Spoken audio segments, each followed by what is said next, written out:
ناصر صدر.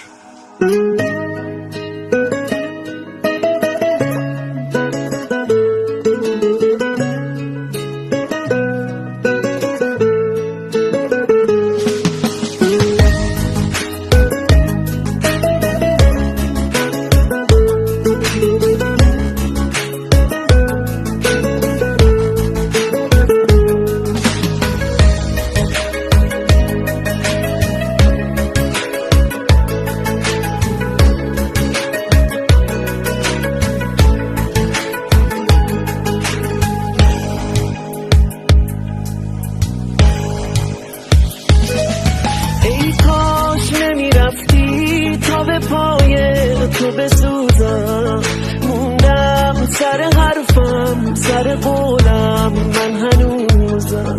هیچ وقت نمیخواستی که بمونی تا بمونم، هیچ وقت نمیذاشتی همه حرفا تو بدونم.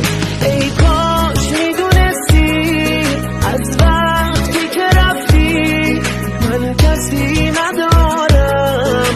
ای کاش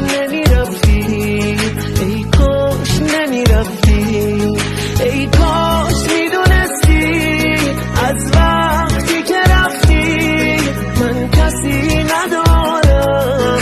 ای کاش نمیرفتی، ای کاش نمیرفتی.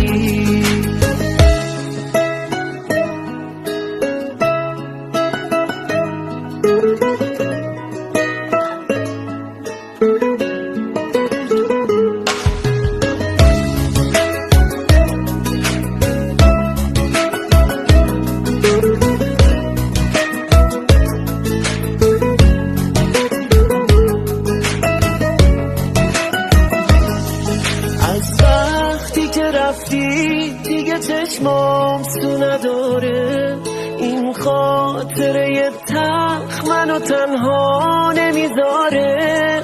خیلی سوت و کوره خونه بی تو، گل نازم، من فکر نمی کردم توی این بازی ببازم. ای کاش میدونستی از وقتی که رفتی من کسی ندارم. ای کاش نمیرفتی، ای کاش نمیرفتی. ای کاش میدونستی از وقتی که رفتی من کسی ندارم. ای کاش نمیرفتی، ای کاش نمیرفتی، ای کاش نمیرفتی، ای کاش نمیرفتی.